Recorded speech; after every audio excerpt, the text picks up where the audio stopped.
Bonjour et bienvenue dans le Club RH, le podcast fait par et pour les professionnels des ressources humaines. Ici, nous décryptons les grands enjeux RH d'aujourd'hui et de demain, aux côtés de DRH et d'experts engagés. Je suis Sophie Plumer, ancienne responsable RH. J'œuvre aujourd'hui auprès des comités de direction pour faire évoluer les pratiques RH et managériales. Et je suis Delphine Cochet, fondatrice et directrice générale de Ma Bonne Fée. Ma Bonne Fée, c'est la solution RH qui accompagne les salariés dans tous leurs moments de vie, et notamment dans les situations de vulnérabilité, comme la parentalité, l'aidance, la santé mentale ou encore le handicap. Dans cette 3e saison du Club RH, nous avons choisi d'explorer un sujet essentiel, le care.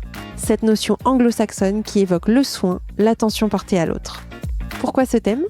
Parce que dans un monde du travail chahuté, parfois divisé, toujours plus exigeant, nous sommes convaincus que prendre soin des équipes est la clé pour bâtir des entreprises plus humaines, plus performantes et plus durables. À notre micro, vous entendrez des DRH et des acteurs du care en entreprise qui mettent en place des politiques RH innovantes. Ils partagent avec nous leurs enjeux, leurs pratiques, leur expérimentation et les leçons qu'ils en tirent. Ce podcast n'a évidemment pas vocation à donner des leçons, mais à inspirer, à vous offrir des clés concrètes pour agir et à vous ouvrir les coulisses des meilleures pratiques RH du moment. Nous explorerons à la fois des sujets d'actualité et des enjeux prospectifs pour vous aider à garder un temps d'avance. Place maintenant à notre conversation avec notre invité. Nous vous souhaitons une très bonne écoute de cet épisode du Club RH par Ma Bonne Fée. Et si vous souhaitez prolonger les discussions, rejoignez-nous sur clubrh.mabonnefée.com. C'est parti!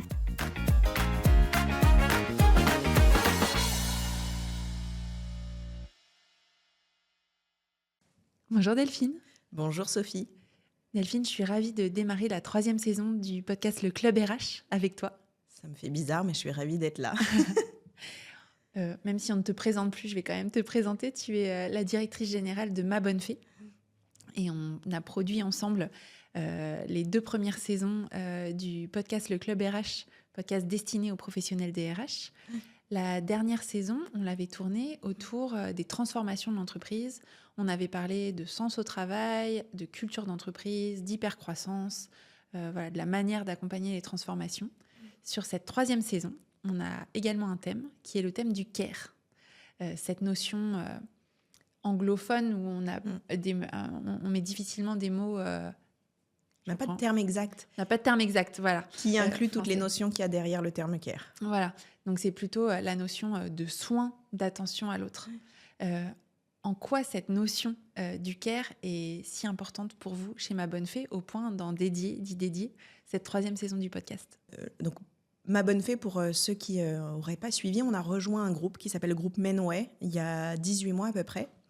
Et la mission du groupe Menway, c'est d'accompagner les individus dans leur parcours professionnel au sens large. À l'intérieur, il y a un pôle, qui est le pôle santé, qualité de vie et conditions de travail, que nous, on a intégré côté Ma Bonne Fée. Et la mission de Ma Bonne Fée, c'est d'aider les individus qui rencontrent des situations de vulnérabilité, professionnelle ou personnelle, dans leur parcours professionnel et de pouvoir les accompagner. Donc en fait, dans notre mission même intrinsèquement, il y a cette notion de care, de pouvoir accompagner les individus, que les parcours personnels, professionnels, les difficultés rencontrées ne soient pas des freins à l'épanouissement et à sa vie en entreprise.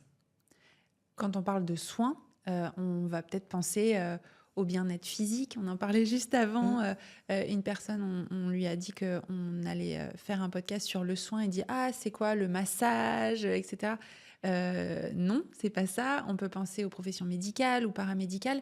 Le soin en entreprise, qu'est-ce que ça veut dire ? En fait, ça veut dire beaucoup de choses. Parce que déjà, il y a des obligations légales des entreprises. Donc effectivement, d'assurer la santé et la sécurité physique, mentale de ses collaborateurs. Donc déjà, il y a cette première grande dimension. Il y a aussi toutes les notions d'accompagnement et d'obligation liées à des situations de vulnérabilité que vont être l'emploi de travailleurs handicapés. Et puis, il va y avoir aussi aujourd'hui des évolutions sociétales, de contextes qui font qu'on se rend compte qu'il y a des types de situations qu'on a besoin d'accompagner. Ça peut être la parentalité, ça peut être l'aidance, dont j'ai parlé du handicap. Et donc, au-delà de qu'est-ce que je suis obligée de faire, il y a aussi qu'est-ce que les collaborateurs que je veux attirer, que je veux fidéliser, qu'est-ce qu'ils attendent. Aujourd'hui, on parle de flexibilité, de télétravail. Ce sera un de nos épisodes sur le sujet et en quoi ça fait partie de cette notion de care. On a des attentes en termes de diversité et inclusion. Et puis, je crois que cette saison 3 résonne particulièrement dans un contexte où certains sont en train de mettre à mal le sujet et les enjeux de diversité et inclusion. Je pense qu'on a d'autant plus besoin et j'ai d'autant plus envie qu'on porte ce sujet avec la saison 3. Voilà, donc il y a les attentes, il y a et aussi les évolutions de société.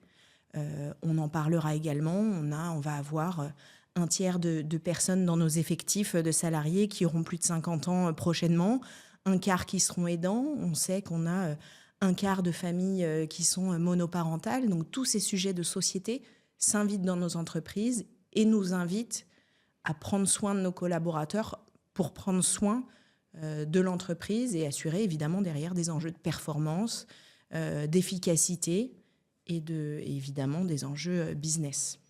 Alors si on rentre un peu plus dans la manière dont on prend soin et dont vous prenez soin chez Ma Bonne Fée des collaborateurs, Ma Bonne Fée, c'est une solution digitale, de contenu et aussi de services qui sont déployés dans des entreprises au service des salariés des entreprises de vos clients.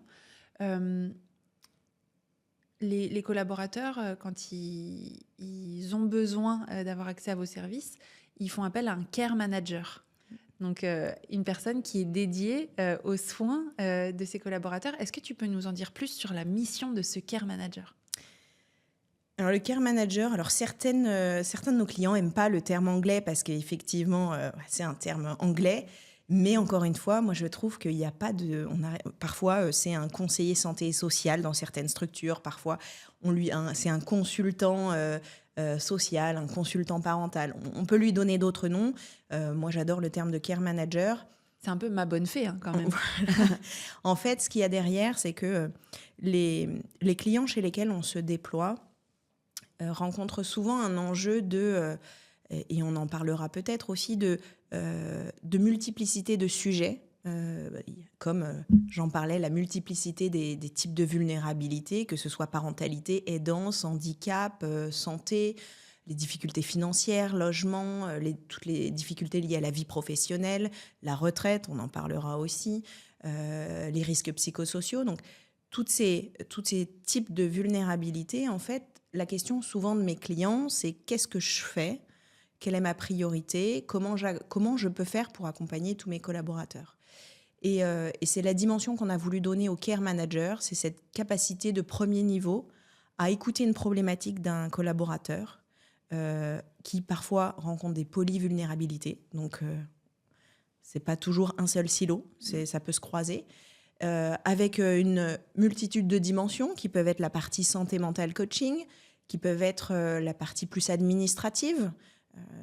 Par exemple, j'ai un enfant en situation de handicap ou un conjoint, je dois remplir un dossier MDPH de déclaration, j'ai des formulaires à remplir, ou ça peut être logistique. Je suis aidant de mon père et je dois organiser de la livraison de repas, je dois organiser peut-être son entrée dans un établissement, ou peut-être que... voilà. Donc, en fonction de tout ça, le care manager, c'est le point d'entrée qui va être le relais et vraiment le point de contact sécurisant et savoir toujours à qui s'adresser. La même personne sur sa problématique et qui ensuite va pouvoir m'aiguiller vers des ressources légales, extra-légales, vers des ressources qui existent dans l'entreprise parce que des accords ont été mis en place, parce qu'il y a des référents, handicap, harcèlement, etc.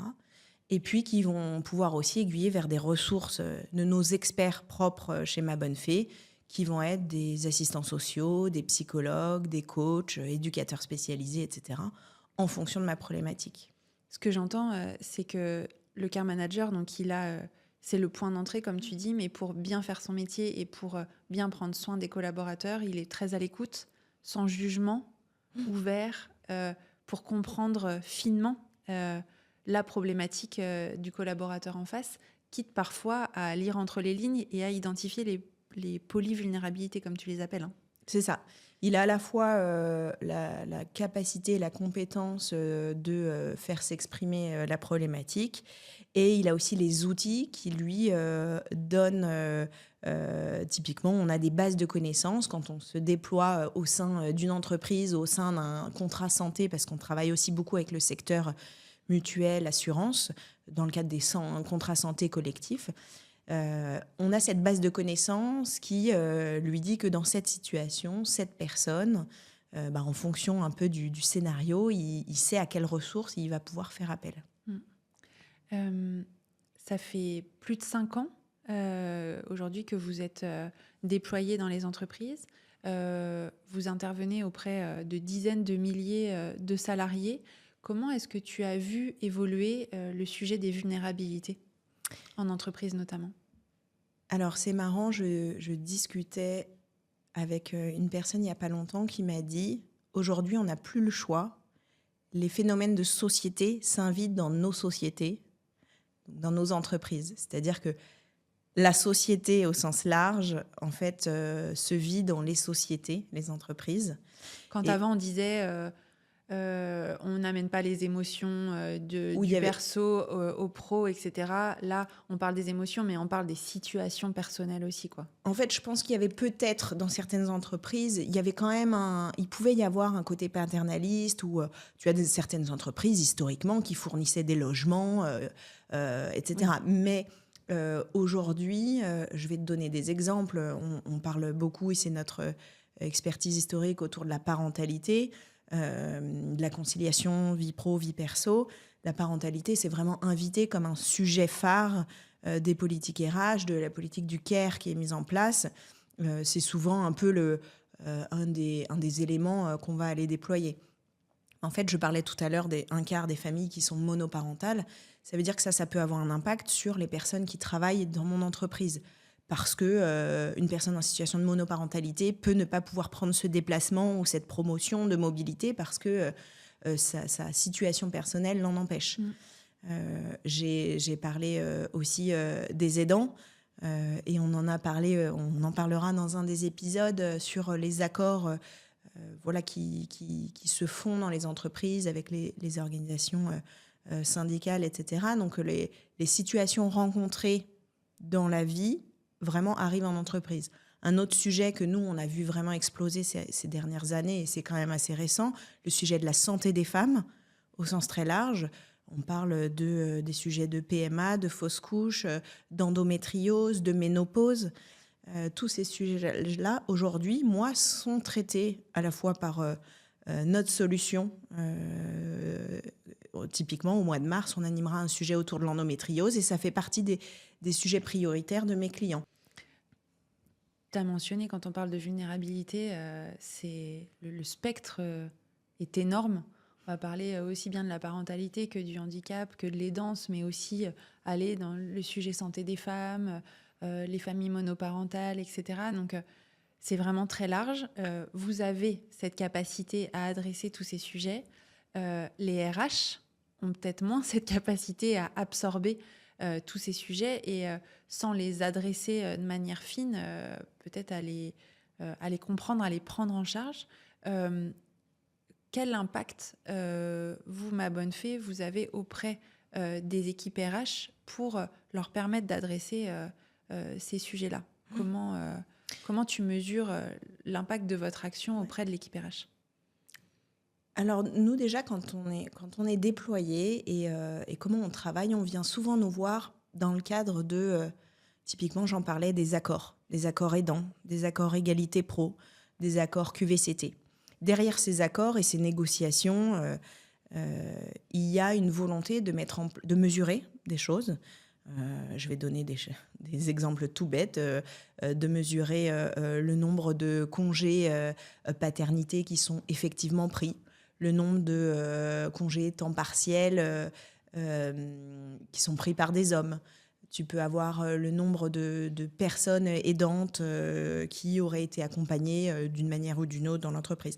Donc il y a besoin, en fonction de ce qui est mis en place, de pouvoir le mesurer et de le suivre dans le temps et en face de mettre des actions. Ces actions, elles peuvent être ce que je vais appeler internes, c'est du don de jour, c'est des aménagements de flexibilité de temps de travail, de télétravail, etc. Elles peuvent être externes, c'est dire que systématiquement, à chaque retour de congé parental, un accompagnement individuel est mis en place et puis ça rentre dans les process, même des entretiens managers de retour, des entretiens RH, etc. Donc, très souvent, nous déjà, la manière dont on accompagne les RH, c'est qu'on les aide à rentrer dans des plans d'action concrets. C'est en face, il faut que je puisse faire des choses. Et vraiment aussi dans un mode où on parlera certainement dans un épisode des indicateurs aussi, c'est pouvoir mesurer. On peut venir nous voir parce qu'il y a une politique qu'on veut améliorer sur l'emploi des travailleurs handicapés dans la structure. Il faut pouvoir le suivre dans le temps, il faut sensibiliser, il faut, ce qu'une de mes clientes aussi appelle avoir une bulle de confiance dans laquelle peut-être on peut venir chercher des informations, on peut venir pour être accompagné à monter un dossier RQTH. Donc voilà, donc là encore une fois, c'est aider à pouvoir améliorer certains indicateurs sur lesquels on sait qu'il faut qu'on s'améliore. Et puis enfin, derrière tout ça, ce que je suis en train de te dire, et je crois que c'est ce qui apporte beaucoup de valeur à nos clients, c'est la partie data. C'est souvent, c'est un des gros sujets pour les équipes RH, c'est de savoir ce qui se passe, d'avoir la donnée, de savoir que sur tel sujet, sur la charge mentale, sur le burn-out, tu as eu tant de collaborateurs, collaboratrices qui ont participé, que derrière, dans le nombre d'accompagnements individuels, les thématiques, c'était ça, les typologies. Alors, c'est toujours anonyme et confidentiel, mais tu as à la fois de la data quantitative et qualitative. Quelles sont les difficultés rencontrées par mes collaborateurs ? Et derrière cette data, encore une fois, l'idée, c'est d'en faire quelque chose. Et c'est là qu'on aide aussi les RH, c'est peut-être à réorienter les priorités, ou en tout cas confirmer que tel sujet qu'on pensait être prioritaire, il faut qu'on le mette sur le dessus de la table. Est-ce que c'est plus les seniors parce qu'en fait, 50% des accompagnements, c'est des seniors qui ont des sujets autour de la retraite? Est-ce que c'est plus la parentalité, la conciliation vie pro-vie perso? Est-ce qu'il y a des sujets de RPS qui ont été relevés et qui reviennent beaucoup sur la charge de travail, etc. Donc nous, en fait, on livre cette donnée à la fois brute et qui apporte quand même un peu la guidelines de c'est quoi les plus gros sujets qu'on rencontre et derrière qui aident les RH à orienter leur politique RH. Est-ce que tu as des exemples justement d'impact, d'analyse de cette donnée dans une entreprise? Typiquement, on a eu des boîtes dans lesquelles on avait beaucoup de sujets de charge de travail, plus de conflits entre collègues, etc. Où derrière, une des recommandations, c'était... Et puis, l'analyse, c'était de voir est-ce qu'il y a eu des choses qui ont été faites sur comprendre les RPS, voilà, où il y avait, dans une équipe en particulier, c'était remonté qu'il y avait des difficultés aussi et des signaux faibles qui étaient repérés par nos experts. Donc, ils le remontent au care manager, qui anonymement le remonte au chargé de compte qui s'occupe qui fait le lien avec le RH. Et donc là, derrière, ça a été une des priorités, c'est vraiment de sensibiliser d'abord les managers sur les RPS, de lancer un questionnaire spécifique sur le sujet, et puis ensuite de sensibiliser toutes les équipes dessus, et puis de reproposer une partie accompagnement individuel, de rappeler que ça existe. Et voilà. Après, nous, notre travail s'arrête quand... S'il y a des sujets de transfo, de réorganisation, etc., ça va plus en découler et ce sera là plus notre travail. Mais vraiment, ça donne des premiers éléments. D'autres sujets, c'est... nous, on s'est déjà déployé dans une structure, je pense qu'on en a parlé, ou on va en parler, où leur sujet, ils pensaient que c'était plutôt la parentalité. Et en fait, dans nos accompagnements, on a eu plusieurs aidants. À aucun moment, ils s'étaient dit qu'il fallait qu'ils sensibilisent ou qu'ils déploient une politique spécifique aidant. Quand tu te rends compte qu'en fait, tu as 10% de tes effectifs qui se sont manifestés où il y a une forme d'aidance, peut-être qu'en fait, il faut quand même sensibiliser dessus et mener une action. Ok. Donc, il y a comme une action un peu de révélateur de certains sujets de préoccupation parce que finalement les collaborateurs ont ce care manager et se sentent à l'aise pour aller adresser des sujets individuels avec lesquels ils n'adresseraient pas forcément ce sujet avec l'équipe RH par exemple. C'est un relais. Alors on est un relais. Après, dans la plupart des cas, on ne révèle rien que l'entreprise ne savait pas. Faut pas se leurrer.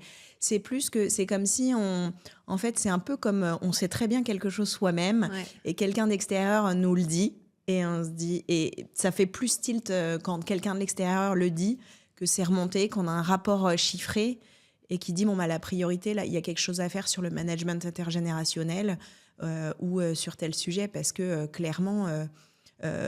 Les congés maternité, quand on fait quand ils font du coaching, en fait, elles veulent toutes se barrer. Il y a peut-être un sujet sur la charge de travail, sur la sensibilisation, conciliation, vie pro, vie perso au retour, puisqu'il y a un turnover sur ce moment-là qui est clé. Et que la plupart, une grosse majorité des femmes qui reviennent de congés maternité ne se projettent pas dans des postes en continuant dans la structure. Typiquement, ça, c'est des situations où... on ne l'apprend pas, en fait, c'est pas nouveau. Mais le fait de te mettre le nez dedans... Ça le met sur la table et ça force à l'action. Exactement. Je pense aux RH qui nous écoutent. Est-ce que tu as des conseils ou des bonnes pratiques pour démarrer une politique de care ? Alors, je pense que déjà, il y a... la question, ça va être pourquoi je le fais, comment je le fais, qui j'embarque pour le faire. Pourquoi je le fais ? Il peut y avoir des choses déjà écrites dans la stratégie. On part rarement de zéro. Il peut y avoir des priorités qui ont été données en CODIR ou autres, qui font que de toute façon, je sais déjà un peu dans quel est mon sujet prioritaire sur lequel je veux aller. Et parfois, et c'est OK, nous, on arrive dans des structures qui nous disent, là, on était en hyper-croissance. Notre enjeu, c'était le recrutement, c'était la structuration, les process. Et sur le chemin, on ne s'est pas occupé de la partie care. Aujourd'hui, on veut s'y mettre. On ne sait pas par quoi commencer. Et on sait qu'on a une multitude de sujets parce qu'on on est une structure où on a des publics variés. Et voilà. Et ça, nous, on aime bien aussi ces situations-là parce qu'on a justement la capacité à leur dire, mais en fait, vous n'êtes pas obligé de vous limiter à un sujet. On vous propose notre solution au global, elle permet de pouvoir aller creuser tous les sujets et de voir après, peut-être qu'il y aura des priorités, que ça vous permettra d'orienter certaines sensibilisations ou autres. Et à l'inverse, encore une fois, on peut avoir des clients où leur gros enjeu, là, c'est le handicap, où ils n'ont jamais rien fait. Là, c'est vraiment la priorité. Et nous, on va se concentrer sur ce sujet-là. Donc, les accompagnements vont être uniquement sur les sujets handicap. Les contenus qu'on va publier, les questionnaires qu'on va pousser seront vraiment orientés handicap. D'accord, il y a cette capacité-là aussi. Ouais. Après, comment on le fait et qui on embarque, c'est là où comment on le fait. Il y a plein de manières, il y a plein de choses qui existent, il y a plein de structures, il y a plein de démarches, certaines qui ne sont pas forcément coûteuses ou peu coûteuses, qui sont internes, des structures comme les nôtres qui peuvent accompagner. Et là aussi, nous, une de nos ambitions, c'est de créer une solution qui soit accessible quand même au plus grand nombre. Et je dis pas ça pour nous dévaloriser en disant qu'on est abordable, mais vraiment, c'est aussi une de nos ambitions de rendre le concept de care accessible même aux petites structures. Donc on a des clients qui sont moins de 100 personnes et on a parfois aussi des accompagnements plus ponctuels sur des TPE, PME. Des TPE, ça peut arriver. Comment et qui on embarque ?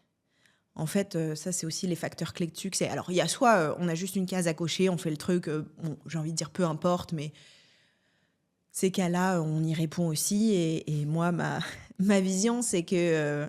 et on en a des clients où c'est des cases qu'il faut cocher. Ma vision, et je dis souvent aux équipes, en fait, sur le chemin, on va aider des gens chez eux. Donc, quoi qu'il en soit, même si c'était juste une case à cocher, on sert à quelque chose, donc on continue. Et on va forcément on sensibilise, on va changer les choses, c'est sûr. Donc, voilà. Mais après, il y a ceux qui ont une vision et qui portent, qui est souvent porté par les RH, évidemment, qui doivent parfois batailler, qui doivent aller démontrer aux directions générales l'intérêt. C'est aller trouver les arguments pour convaincre les directions générales, les embarquer dedans. Très souvent, et ça on en parlera sur la partie relations sociales, embarquer en fonction de votre taille, mais les organisations syndicales, les CSE. Moi, les structures où on réussit le mieux, c'est quand ça a été... le CSE est aussi partie prenante. Aussi, on présente les rapports d'impact au CSE pour montrer vraiment ce qui est fait par l'entreprise. Et puis, c'est aussi des relais de communication dans les facteurs clés de succès. Ne jamais baisser les bras sur les actions qu'on mène. Parfois, oui, on organise quelque chose sur le handicap et il y a 5-10 personnes, même pas, et on se dit, ça sert à rien, je fais plus. Non, en fait, parce que sur le lot, peut-être que vous avez dit une personne, et en fait, c'est ça la valeur de ce que vous faites et du soin. Évidemment que 100% des collaborateurs n'ont pas forcément besoin d'aide à l'instant T, et c'est pas l'ambition, et je vous le souhaite pas. Heureusement. Oui. Et heureusement. Mais en revanche, la sensibilisation, c'est ne jamais baisser les bras, c'est toujours continuer, et ça sur pas mal de sujets. Et donc, c'est aussi pour ça que je trouve ça intéressant d'avoir un relais bulle de confiance comme Ma Bonne Fée, et en toute objectivité, évidemment. C'est que ça permet de sensibiliser sur plein de sujets qui peuvent au final toucher un peu tout le monde, avec du recul, parce que c'est pas forcément, c'est évidemment incarné par les RH, par l'entreprise, mais apporté par une autre structure, anonyme, confidentielle, et donc ça apporte la valeur supplémentaire. Ok, si j'essaye de résumer un peu tout ce que tu viens de nous dire, parce que c'était riche, quand on veut se lancer dans une démarche de care, il y a savoir d'où on part, où est-ce qu'on a envie d'aller, se dire qu'on n'est pas obligé d'adresser l'ensemble des sujets, mais on peut être amené à choisir certains sujets, au moins pour démarrer, puis après élargir au gré de l'aventure un peu, puisque tu disais, il y a une entreprise qui nous a appelés pour la parentalité, et finalement, comme notre solution peut être spécialisée, mais peut être ouverte, on s'est rendu compte qu'il y avait le sujet de l'aidance, et donc ils ont ouvert aussi leur politique au sujet des danses, donc être ouvert à ce qu'on va trouver, et puis ne pas se dire que c'est une politique qui va toucher le plus grand monde. Évidemment, l'important c'est d'être utile à ceux qui en ont besoin, et pas de se dire je fais un webinar, j'ai envie d'avoir le plus de monde possible connecté. Alors évidemment, si peut-être il y a 1 ou 2 personnes sur une boîte de 10 000 personnes, c'est peut-être un peu dommage, mais et encore, si le sujet a permis de sensibiliser et d'aider déjà 2 personnes, c'est énorme. Je vais te donner un exemple très concret. Fin novembre, on a un de nos clients qui est une banque, ils sont 2000. Ils ont fait une communication spécifique autour des violences intrafamiliales. Suite à la communication qu'ils ont faite, on a eu 2 accompagnements dans les 48 heures qui ont été opérés. Okay. Et donc, évidemment, on parle de 2 personnes sur 2000, mais en fait, on parle d'un sujet de société, on parle d'un sujet qui est parfois dramatique, qui peut être très grave, qui a évidemment un impact sur la personne, mais sur son travail, sur son potentiel présentéisme. C'est-à-dire, elle est là, mais pas vraiment là, parce qu'en fait, la personne a quand même des grosses difficultés personnelles, d'absentéisme. Et puis d'équipe aussi, parce que parfois les gens autour se doutent qu'il y a quelque chose, etc. Mais et se sentent impuissants, n'osent pas en parler, etc. D'accord. Donc voilà, c'est pas toujours pour toucher tout le monde. Nos sujets, heureusement, encore une fois, ne touchent pas tout le monde, mais peuvent toucher n'importe qui. Delphine, est-ce que tu as un dernier message à faire passer aux professionnels des RH qui nous écoutent et à tous nos auditeurs et auditrices qui nous écoutent sur le sujet du care? Alors j'avoue que je mets beaucoup d'intention derrière cette saison. J'ai beaucoup d'espoir, à la fois de sensibilisation, j'espère que ça provoquera aussi de l'intérêt. Je pense et j'ai l'impression que c'est un sujet qui est ô combien d'actualité, sur lesquels qui pose beaucoup d'interrogations sur pour les RH. Encore une fois, ce qu'on a dit, qu'est-ce que je fais, comment je le fais, comment j'y vais, qu'est-ce que ça me coûte. Donc, si à travers tous ces épisodes, on arrive à apporter quelques réponses, des pistes de réflexion, de sensibilisation, déjà à un premier niveau pour les personnes elles-mêmes et au-delà pour leurs équipes, ce sera une petite victoire. Et voilà, c'est un sujet qui me tient énormément à cœur. C'est un peu le pourquoi tu te lèves le matin, pourquoi on a fait tout ça avec Ma Bonne Fée, pourquoi on s'est démené depuis toutes ces années sur le sujet des vulnérabilités. C'est un peu ce que me dit souvent mon associé en arrivant le matin. Quand même, on aide les gens. Et en fait, je pense que c'est l'essence même d'un RH et de son métier. C'est d'aider ses équipes, c'est d'aider l'individu dans le collectif. Et ça, je pense que c'est important de ne pas l'oublier. Et c'est tout le temps ce que je rappelle en conclusion, c'est l'objectif de tout ça, du care, c'est prendre soin des individus dans un collectif. Et ce collectif, en fait, au final, l'objectif de l'entreprise, c'est de prendre soin du collectif. Et là, on va beaucoup parler des collaborateurs, mais en fait, le prendre soin et le care, il est dans toutes les dimensions. C'est vis-à-vis de ses prestataires, on ira moins là-dessus, mais vis-à-vis de ses prestataires, de tous ses partenaires, de ses clients. Et toute cette sensibilisation, en fait, il faut qu'on la porte sur toutes les parties prenantes. C'est vraiment le 360 de nos rôles, chacun, dans nos parcours professionnels et notre mission. C'est une philosophie, c'est un état d'esprit.